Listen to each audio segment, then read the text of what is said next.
It's true, if people are more active when they're fasting, they'll lose more weight, but that extra weight won't be fat. It'll be lean tissue. So what happens to the body when someone fasts? And can you give me like an hour by hour or a play by play in terms of what actually is the sort of physiological sequence of events that are beneficial for one's health? So it's a really interesting, fairly well-studied and complex physiological adaptation that human beings make to fasting. Normally, your brain burns glucose, Which is what I get if I have a piece of bread or a bar of chocolate.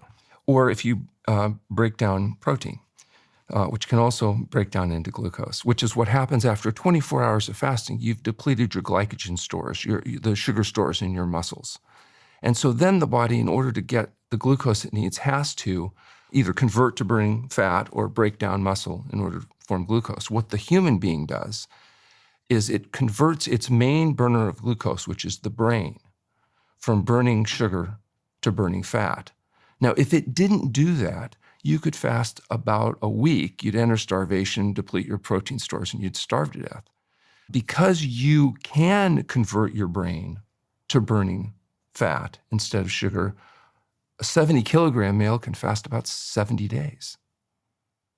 Now, that doesn't mean they should fast 70 days, but they could fast up to 70 days because your main burner of glucose, your brain, will convert to burning a completely different fuel, which is fat.